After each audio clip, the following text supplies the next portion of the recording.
much for that kind introduction. And it's my pleasure to be with all of these important activists who have gathered on this lobby day to press for a cause that, as you mentioned, I've been working on for many years in my organization, UN Watch. And the fact that so many UK citizens are engaged on this issue is instrumental for our cause because the UK is an extremely important voice. The UK just joined the Human Rights Council. It is a respected voice. It's a member of the Security Council. And on a number of occasions, the UK has taken a principled position, and I'll mention that. And in some other instances, they have not, and there's work to be done. So through all of the people that I'm seeing here on this Zoom call across the UK who are fighting for equal rights, equal treatment, the United Nations Charter guarantees since 1945 the equal treatment of all nations, large and small. That's in the United Nations Charter. And today what I want to talk about is how is Israel treated at the United Nations? How do we explain Israel's special treatment, which I will describe? And finally, how can we fight back? And so the fact that all of you are fighting to uphold the UN's founding values is extremely important. And as I said, it's a pleasure to join the ZF and the CFI on this day. Now, the United Nations General Assembly is famous. I'm actually speaking to you now from Tel Aviv.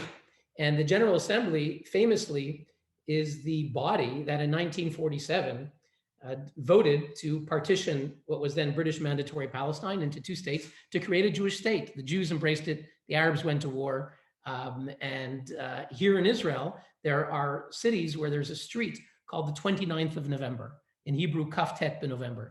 29th of November is the vote of the General Assembly for a Jewish state and for an Arab state in Palestine. So the General Assembly in its early years was considered favorable to a Jewish state, which it was. But over time, the United Nations changed, got hijacked by dictatorships. By the late 60s, by the early 70s, Yasser Arafat is invited to attend with his holster. They declare Zionism as racism. And we come to the point where in the last year, in 2020, in December, they adopted no less than, one resolution on Iran, one on Syria, one on North Korea, and as you saw from your excellent briefing books, 17 on Israel. One on Iran, one on North Korea, one on Syria, and 17 on Israel. Now, whatever you think about Israel, you can be critical, you can be very critical.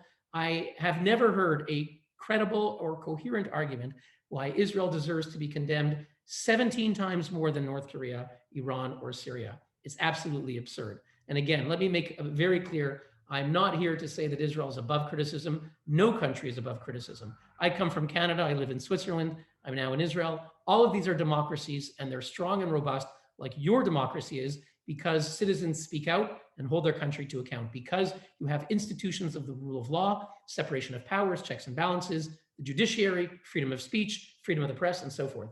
Israel should be held to United Nations standards, but it should not be held to double standards. And those standards should not be distorted to demonize Israel and to delegitimize the world's only Jewish state. And unfortunately, that's what we're seeing when we look at the UN General Assembly, 17 times more resolutions on Israel than on any other country. Now, that's the world's parliament. If you compare, as I said, 1947 to the past 50 years, the General Assembly changed. And I actually want to focus on another UN body. We could go across the United Nations because the World Health Organization, which has an annual meeting in Geneva called the World Health Assembly, only one country in the world is criticized for allegedly violating health rights. It's Israel, right? China is not criticized for muzzling, silencing Dr. Li Wenliang, who tried to sound the alarm about the coronavirus. They arrested him in the middle of the night. They disappeared other people. China's not criticized. The only country criticized is Israel, and for violating allegedly the rights of the Palestinians, the rights of a few thousand Druze who live in the Golan Heights. It's absurd.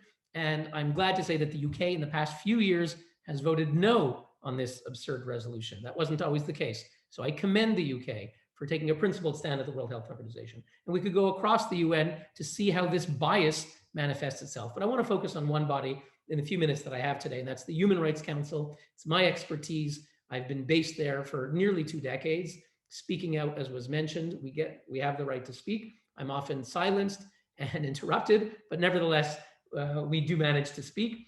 And I want to say a few words about how the Human Rights Council, which is the world's foremost human rights body, it's the pinnacle of human rights for activists around the world who come to Geneva, who make their pilgrimage to the Holy of Holies, the United Nations Human Rights Council. What is the history of this body and how do they treat Israel?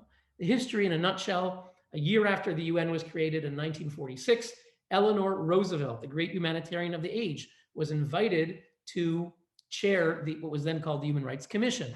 Her vice chair was René Cassin, the great French legal philosopher. So noble, eminent figures were chairing this body. In its early years, it did good work. It adopted the Universal Declaration of Human Rights, an important document.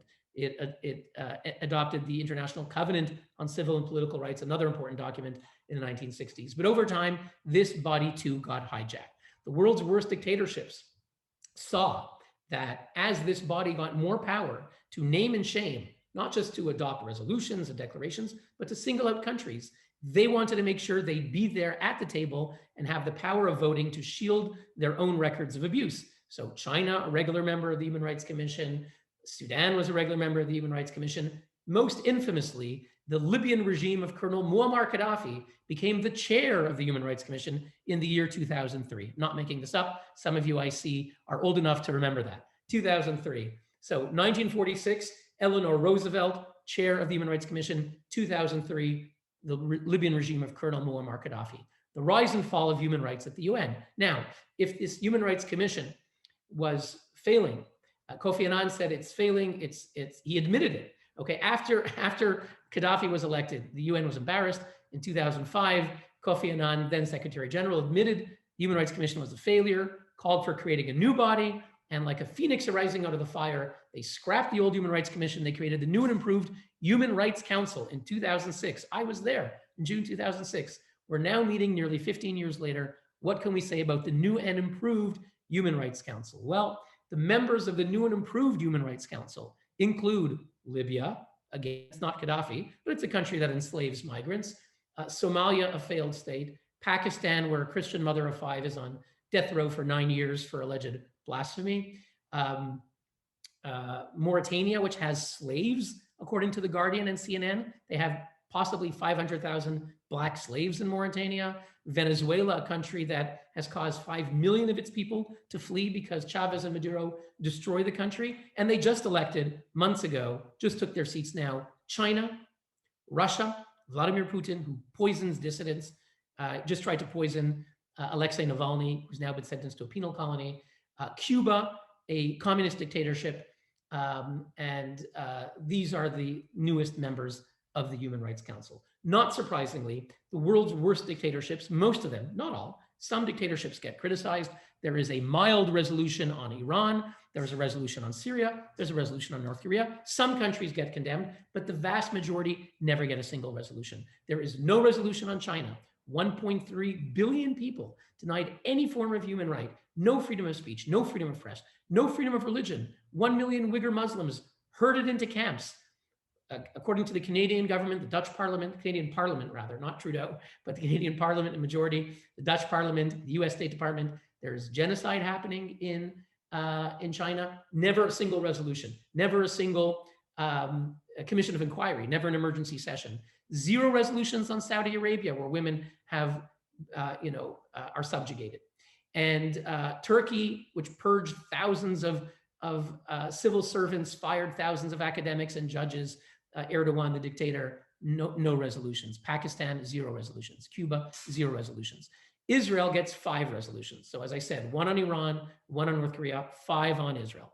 We're now meeting in this session. We're participating by video. I spoke twice by video. I'm submitting some more speeches soon. We're meeting this week and the next 2 weeks. And let me tell you what's happening in this session, the 46th session of the new and improved Human Rights Council. I just mentioned who's taken their seats: China, Russia, Cuba, Libya, Somalia, Pakistan, Eritrea, and the list goes on. How is Israel treated at the Human Rights Council? As I mentioned, there will be 5 resolutions against Israel. Each of these resolutions is one-sided. If we would say Israel deserves to have any resolutions, which again, most countries in the world get 0, but if Israel should have 1, let it be balanced. Let there be something criticizing Israel if it commits human rights violations. Let there be in that same text, criticizing the Palestinian Authority, which crushes its own people, which smashes cameras when someone tries to take a picture during a demonstration. Hamas, which is a radical Islamist terrorist regime, which fires rockets at civilians, which subjugates gays, women, and its own people. Islamic Jihad, funded also by Iran, trained by Iran. They should be mentioned as well, but they're not. The 5 resolutions are, each one of them is one-sided. If there's any balance, it's a throwaway 1 or 2 lines so that a European diplomat could say, I went to Geneva and I added a word saying, in addition to 4 pages condemning Israel, I added a word saying, and all parties must respect humanitarian law. And so it's balanced. And so I voted for a balanced resolution. They're not fooling anyone. That the fact that people will say this with a straight face is absurd. You can read the resolutions on our website, unwatch.org/database. It's the same 5 resolutions of the Human Rights Council every year. I want to say something about the agenda item. Before they get to the resolutions, there is a special agenda item on Israel. What does that mean? Let me explain. When the Human Rights Council meets at every session, we meet 3 times a year in September, March, and June. Now is our March meeting. We follow an agenda. Item 2, the High Commissioner's issues affecting the High Commissioner. Item 3, civil and political rights. Item 4, human rights situations around the world, when you can address 193 countries if you want to. When your government takes the floor, if they want to address Myanmar or North Korea or Zimbabwe, they can. That's item 4 for the whole world. And then there's item 7, which is only against Israel. Human rights violations in occupied Arab Palestine and other occupied Arab territories. So it's only about Israel. That's when the 5 resolutions are adopted. There is no other country in the world that has its own agenda item. Not North Korea, which is probably the most horrific place on the planet, which has labor camps, people starve. North Korea does not have its own agenda item. Syria, 500,000 people killed, 7 million people sent into exile, IDPs, refugees. No special agenda item on Syria, none on Belarus, Myanmar, or any other country. Only Israel. Only the Jewish state is singled out for its own agenda item. There is absolutely no reason why this should be the case.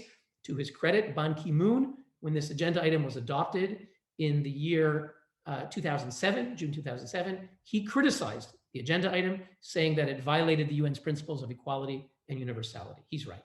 And I want to commend again the UK for taking a principled stand, opposing this agenda item, singling out Israel, and making it very clear, as they did in the past few years, that any resolution brought under this agenda item, the UK would oppose and vote no. And that's something that over the past 5 years, I would say, it was declared by Theresa May, by Boris Johnson when he was foreign minister, and when he was prime minister. The UK eventually changed all of their votes under item 7. And the UK was not on last year. One is obliged to go off every 6 years, but the UK was on up until 2019, and they just rejoined now. Now in 2019, I just want to mention, when the UK voted against all item 7 resolutions, the agenda item singling out Israel, something odd happened, which one of your members of parliament, I just tweeted it, wrote an article about it. And he called this a procedural sleight of hand.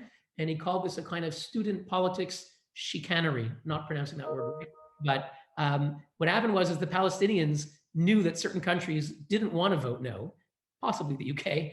And so they moved one of the anti-Israel resolutions to a technical agenda item, to the agenda item of the High Commissioner, which is they never did before.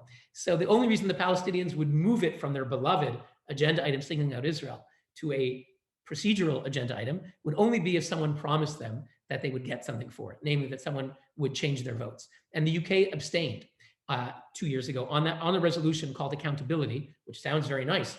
I'm for accountability, but I'll tell you in a moment what that resolution is about. Well, I'll tell you right now. That resolution is about all of the biased commissions of inquiry.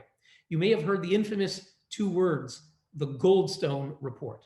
The Goldstone Report. In the year 2009, there had been a war, December 2008, January 2009, between Hamas and Israel. Hamas had fired thousands of rockets at Israel, at Israeli civilians, double war crime, attacking Israeli civilians, firing it from their own populated areas in Gaza to deliberately to provoke Israeli response to the rockets and to kill their own people, and therefore to create headlines for The Guardian and BBC and CNN and so forth, and to get the Human Rights Council all riled up. So Hamas did that. Israel finally responded in Operation Cast Lead, and immediately the Human Rights Council convened in Geneva to condemn Israel. I was there, I believe it was January 12th, 2009, and they created the Goldstone Report, a commission of inquiry into Israel's massive violations. The verdict was delivered in advance. Judge Goldstone headed the inquiry. There were 3 other members, some of them from the UK, some from Ireland, Desmond Travers, very biased people, Hina Gilani, Christine Chinkin, extremely biased. She declared Israel guilty right in advance. So it was a biased commission. September 2009, they delivered their report saying that Israeli leaders deliberately plotted to murder Palestinian civilians. Bear in mind, not that Israeli officers or soldiers may have made a mistake during war, which has happened in every war, and Israel is no better or worse than the UK or Canada or the US or other countries that may make mistakes or do bad things during a war. But the notion that Israel's civilian, military, political leaders sat around a table and plotted, how can we murder civilians in Gaza, not how to stop thousands of Hamas terrorist rockets. That's the blood libel of the Goldstone report. Now, to his credit, Judge Goldstone, a year and a half later, published a Washington Post op-ed saying, I retract the core charge. Had I known now what I knew then, he retracted the core charge. So this blood libel, the Goldstone report, is in the resolution called Accountability, which was adopted a couple of years ago and is coming up again under item 2. The UK should have voted no. And I wrote down with me here the countries that, that voted last time. Actually, I just tweeted it. It was, they voted no. Australia voted no to this resolution. Austria voted no. Bulgaria voted no. Czech Republic voted no. Fiji voted no. And about 3 or 4 other countries voted no to this biased resolution, which seeks to enforce the Goldstone report from 2009, even though Goldstone himself retracted. That's how absurd this resolution is. The UK in 2019 abstained. So the UK voted no to the resolutions under the agenda item 7. That's a good thing, and I commend the UK for that. But they allowed the Palestinians to shift it, procedural sleight of hand, to agenda item 2, technical thing. And then the UK abstained and said, hey, we kept our promise.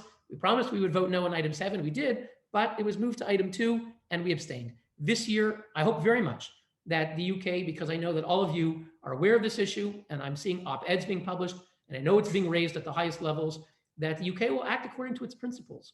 When the UK ambassador took the floor, and Boris Johnson came to Geneva and took the floor, they spoke rather eloquently, and I think your briefing books cites these quotes, that the United Kingdom will oppose bias and imbalanced resolutions that polarize, that don't bring peace. And this resolution on accountability is exactly an instance of that. So those are the resolutions, the agenda item against Israel. And finally, there are experts. The Human Rights Council has many different experts, 55 different mandates on different issues, torture, women's rights, etc. And they have one expert on Palestine. Okay, have one on Palestine. All the other experts on countries look at both sides. The expert on Sudan would look at what the government is doing and what the rebels are doing. The rebels often are also committing human rights abuses. Only the mandate on Palestine, called Occupied Palestinian Territories, looks only at one side. His mandate, he calls himself the Special Rapporteur on the situation of human rights in the Occupied Palestinian Territories. So it sounds to be concerned, the remit is for a region, but in fact, it's only, if you open up the resolution from February 1993, it says, you are mandated to investigate Israel's violations of the bases and principles of international law. So it's only Israel. He only investigates Israel and they're presumed to be violations. No other mandate of the Human Rights Council has a mandate to investigate only one side. So the current expert is a man named Michael Link. It used to be Richard Falk. Some of you will know him because he tried to visit the UK. The UK government, to its credit, under David Cameron, condemned Richard Falk, the previous expert, 3 times for anti-Semitism. Richard Falk is a radical professor in America who has a proclivity to support certain fascination. Anyone who bombs Western targets for America, including the 9/11 attackers, he sympathizes with them. He supports the 9/11 conspiracy theory, saying that America bombed itself on 9/11. He supports Hamas openly. That was Richard Falk, the UN expert on Palestine. The current expert is Michael Link. He only investigates Israel. We called him out for it, and now he adds, in his 30-page report, he adds 1 paragraph saying, oh yeah, there's a thing or two about Hamas. So that, in a nutshell, is what's happening at the Human Rights Council. It is an organized campaign led by the Palestinians, supported by the Arab states, the Islamic states, but also supported by a broad majority of other countries to demonize and delegitimize Israel. I don't have that much time, just very briefly, in 2 minutes. Why is this happening? How can we fight back? Why is this happening? I said who's leading it, but why do so many countries support it? Why do European countries, South American countries, Asian, African countries, who are not Palestinians, they're not Arab countries, they're not Islamic countries, why do so many go along? And if you go in our database, you'll see the numbers in New York are like 150 to 9. You'll see 150 countries supporting this sort of thing. Abba Eban, Israel's great orator who came from your country, one of the great products of the UK. He was born in South Africa, but raised in your country, graduate of Cambridge. He famously quipped that if Algeria would introduce a resolution declaring that the earth is flat and Israel is culpable, it would be adopted by 150 to 8 with 16 abstentions. And the same is true today. So why do they vote for these things? In a nutshell, because you're an educated audience, one, vote trading. The Islamic countries have 56 votes. The Jewish group of countries has 1. So it's 56 to 1. If you want something at the UN, you need votes. And the UN does vote trading. They'll literally say, vote for me on this, I will vote for you on that. I've seen letterhead of Saudi Arabia writing to Russia, dear Mr. Ambassador, we have agreed, I'll vote for you on the Human Rights Council, you'll vote for me. By the way, those are rivals, if not enemies in the region, but they do vote trading. So 56 Islamic votes, vote trading at the UN. That's enormous. Oil, Islamic world still has huge reserves of oil. Countries in Africa, in Asia want oil, don't want to anger the Islamic countries if they don't support their resolutions. Fear of terrorism, countries fear that if they're one of the few, one of the 5, one of the 10, one of the 15 who will vote with Israel and against bias, they will be targeted by terrorists. And sometimes those threats were hinted at. The Palestinians in the 70s would make deals with countries. If you help us in certain ways, we'll make sure there's no terrorism in your country. And we've seen publications of deals the PLO made in Italy and other European countries, Switzerland allegedly as well. I would say also sovereign wealth funds, billions of dollars that could be invested in your country if you vote with them. But finally, all of those factors that I mentioned are pragmatic factors. You may not like them, but they're realpolitik. You can understand why a country that has no particular feelings on the issue, but needs votes, every country needs votes, needs oil, needs investment, is afraid of terrorism, might choose out of their interests to vote in a way that's not principled, but in their interests. I believe in addition to all of that, there is also, I have witnessed supra-rational, irrational or supra-rational forces at play. When I see certain diplomats, sometimes even European diplomats, I would say, yes, European diplomats, sometimes voting against the only Jewish state. And in each occasion, the World Health Organization, the International Labor Organization, UNESCO deals with education and culture, the Women's Rights Commission, and time and again, the only country in the world that is singled out and condemned for violating health rights and women's rights and cultural rights is the world's only Jewish state. I can't help but recall what my teacher, Canada's former Justice Minister, Professor Irwin Cotler, remarked, that today Israel has become the Jew among the nations. And if in the Middle Ages, when there was the plague, and we have our own plague today, but if in the Middle Ages there was the plague and there was the rallying cry in European countries, the Jews poisoned the wells. Today, the Jews are poisoning human rights for the world. That's what I hear at the UN. And some European countries seem almost content to point the finger at the Jewish state. So in my own experience, I see other forces that are not merely realpolitik. Finally, we understand what's happening at the UN. We understand why. How do we fight back? I think that what you're doing today, getting engaged, learning the facts, and ZF and CFI can send you the information. You can go on our information, unwatch.org/database. All of the details are on our website about every resolution, voting records, with links for petitions where you can click if you're in the UK or France or another country. Fighting back and lobbying and exercising your rights as a citizen is vital, and we've seen it can make a difference. We've seen the UK change their votes to vote no at the World Health Organization, meaning to support Israel and vote no against bias. We've seen the UK vote no on almost every resolution at the Human Rights Council, and that's thanks to engagement from groups and individuals like yourselves.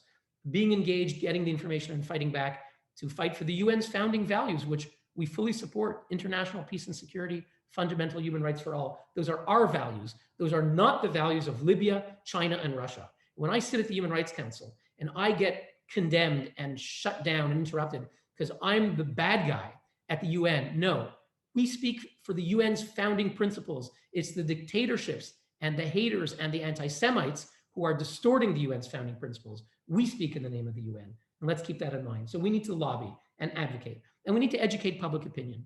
Many people in the UK, I am sure, and you can tell me if I'm wrong, many people in the UK, when they hear the words, the UN Human Rights Council declared, they imagine in their heads men with long white beards, the UN Human Rights Council, wearing long white robes and strolling along Mount Olympus, making their decisions based on facts, logic, or morality. When, my friends, nothing could be further from the truth. When sitting around the table at the Human Rights Council are not Socrates, Aristotle, or Plato, but actually Gaddafi, Castro, and the House of Saud, or today Xi Jinping, Vladimir Putin, and the heir to Castro. So that fact about who really stands behind the votes, if you can't win the votes, explain to the world who stands behind the votes, is essential.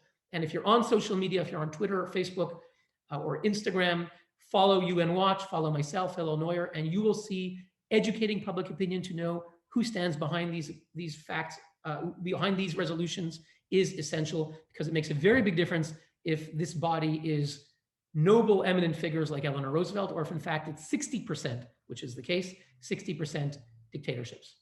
Finally, we need to hold abusers to account at the UN. I mentioned Richard Falk, who supported Hamas. He was the UN expert on Palestine. We revealed that he supported the 9/11 conspiracy theory. I mentioned it before. I wrote a letter to Ban Ki-moon. He wrote me back. He said, "Dear Mr. Neuer, although I'm not responsible for what happens in Geneva at the Human Rights Council, nevertheless, the fact that Richard Falk gave voice to support the 9/11 conspiracy theory, okay, insulted the memory of the 3,000 innocent people who were killed on that day, and I condemn his remarks, which are preposterous. Never before in the history of the United Nations did a Secretary General condemn one of his own human rights experts. That statement made, I believe it was 2007, but I'm not sure, went around the world. We sent it around the world. It was headlines, UN chief condemns own experts' 9/11 remarks. To this day, Richard Falk, he's in his mid-80s. He never forgets that. He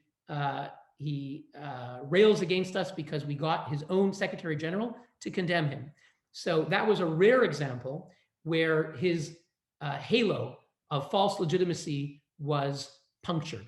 And the world saw that Richard Falk, a UN expert, was in fact a 9/11 conspiracy theorist and condemned by his own UN chief. So holding abusers to account is essential as well. I'm going to end there and just say that this is very much an uphill battle. The bias against the UN is not going to go away as a magic bullet, but each of us has a role to play. Each of us can make a difference. And if we can each get our own countries to vote the right way, we will have made an enormous difference, because, again, coming back where I started, the votes might be 150 to 9. But if those 9 include Australia, the UK, Canada, the United States, other democracies, we may not have the numerical majority, but we will have the moral majority. And if this is a war of legitimacy, moral majorities matter. Legitimacy matters, words matter. Thank you very much, and God bless you in all of your work.